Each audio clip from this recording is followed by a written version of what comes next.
ఎక్కడికి వెళ్తున్నావు మహేష్? ముఖ్యమైన పని ఉంది డాడ్, బయటికి వెళ్ళొస్తాను. ఆగు మహేష్, ఇంత మిడ్ నైట్లో అంత ముఖ్యమైన పని ఏంటి? అసలు ఎక్కడికి వెళ్తున్నావు నువ్వు? జస్ట్ ఈ పక్కనే డాడ్, ఇప్పుడే వచ్చేస్తాను. అదే ఎక్కడికి అని అడుగుతున్నాను. ఆనంది వాళ్ళ హాస్టల్ వాళ్ళు కాల్ చేశారు. ఆనందికి ఏదో పెద్ద సమస్య వచ్చిందంట, త్వరగా రమ్మని కాల్ చేశారు. అదే ఏంటో కనుక్కుందామని వెళ్తున్నాను. నేను వెళ్ళాలి, ప్లీజ్ డాడ్. మహేష్ ఏంటిది? ఆనంద్కి ఏమైనా సమస్య ఎదురైతే తన ఫ్రెండ్స్ ఉన్నారు కదా, వాళ్ళు చూసుకుంటారు. లేదంటే అక్కడ హాస్టల్ వార్డెన్ ఉన్నారు కదా, ఆవిడ చూసుకుంటారు. ఈ టైంలో లేడీస్ హాస్టల్కి వెళ్ళి నువ్వేం చేస్తావు? డాడ్, కాల్ చేసి చెప్పిందే వార్డెన్ గారు. ఆనందికి అక్కడ ఏమైందో ఏంటో తెలియకుండా నేను ఎలా నిద్రపోతాను? చూడండి, నేను వెళ్ళి ప్రాబ్లం ఏంటో తెలుసుకొని వెంటనే వచ్చేస్తాను. ఏంటి డాడ్ ఆలోచిస్తున్నారు? మీకు నా మీద నమ్మకం లేదా? ఓ, అబద్ధం చెప్పి ఎక్కడికో వెళ్తున్నాను అనుకుంటున్నారా?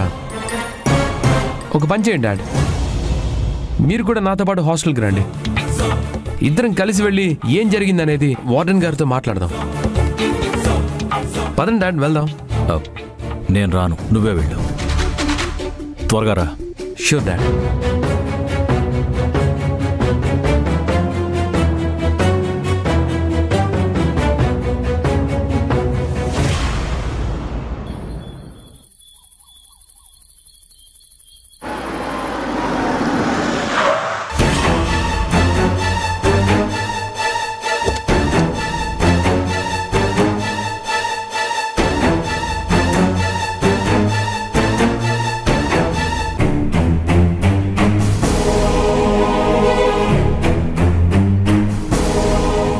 ఆనంది, ఏమైంది మేడం?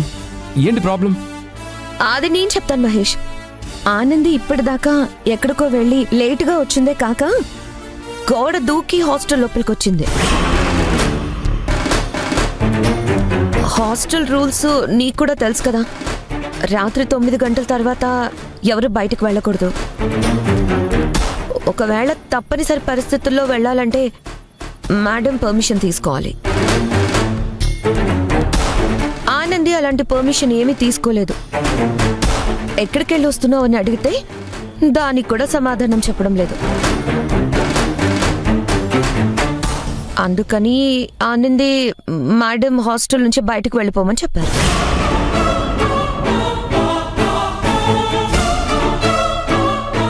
వాట్ మేడం, మిత్ర చెప్పేది నిజమా? ఎస్ మహేష్, ఆనందిని తీసుకొని వెళ్ళమని చెప్పడానికి నీకు కాల్ చేసి రమ్మన్నాను. మేడం, ఇదెక్కడ రూల్? ఆనంది మీతో చెప్పడం మర్చిపోయి ఉండొచ్చు. సిచ్యువేషన్ కారణంగా 1 hour లేటుగా వచ్చి ఉండొచ్చు. ఆ ఒక్క కారణంతో ఏకంగా హాస్టల్ నుంచి పంపించేస్తారా? ఆనంది వచ్చింది మిడ్నైట్ 2 గంటలకి.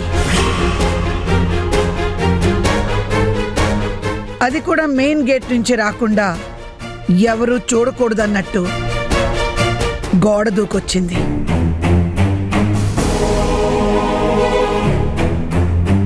తను ఏ రీజన్తో అలా చేసిందో తెలియందే ఆనందిని హాస్టల్లో ఉంచలేను.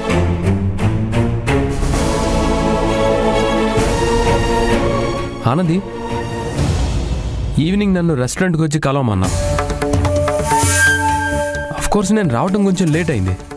నేను వచ్చేసరికి నువ్వు అక్కడ లేవు. ఇప్పుడు మిడ్ నైట్ హాస్టల్కి వచ్చావని వీళ్ళు చెప్తున్నారు, అది కూడా గోడ దూకి. అసలు నువ్వు ఎక్కడికి వెళ్ళావు ఆనంది?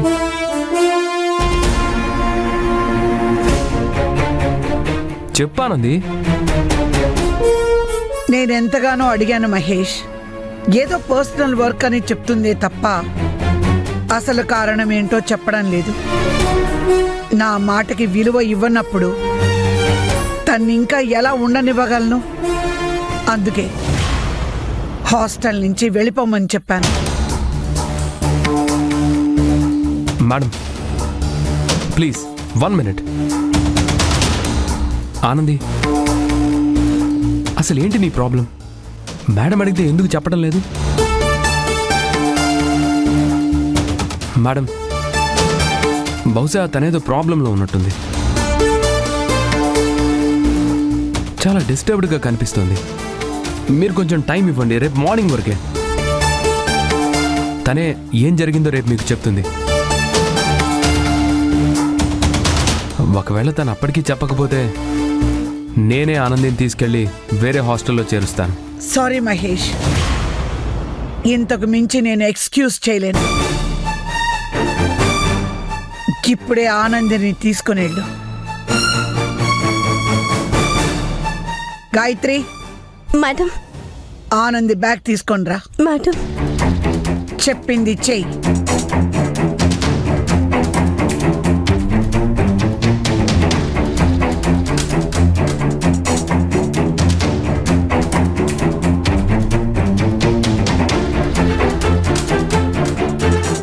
ఆనంది, ప్లీజ్ అర్థం చేసుకో.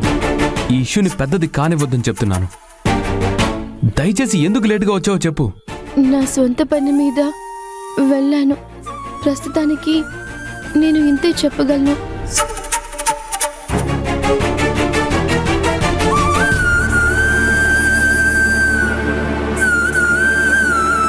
Madam, Anandi bag తనకివ్వు.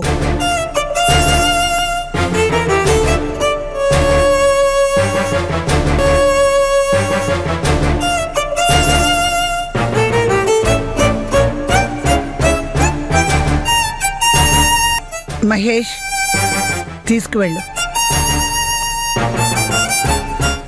మీ నిర్ణయం ఇదేనా? అవును. ఆనంది, పద వెళ్దాం.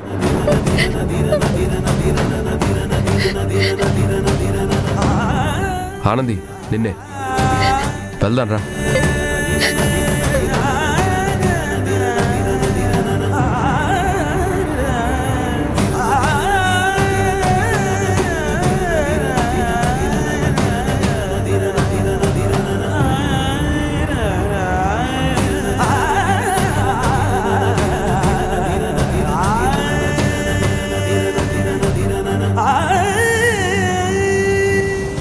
మహేష్ ఆనందిని ఈ టైంలో తీసుకెళ్తే ఆంటీ ఖచ్చితంగా ఆనందిని ఇంటి లోపలికి రానివ్వదు. అంతేకాదు, ఆవిడ గొడవ చేస్తుంది. సో ఆనంది, ఇవాల్టితో నీ కథ సమాప్తం. బొమ్మల గుండె పగిలేనే నీ చుట్టినేస్తాను నిన్నే వెతికేనే. నిన్ను చూసి కన్నీరే ఏరై పారే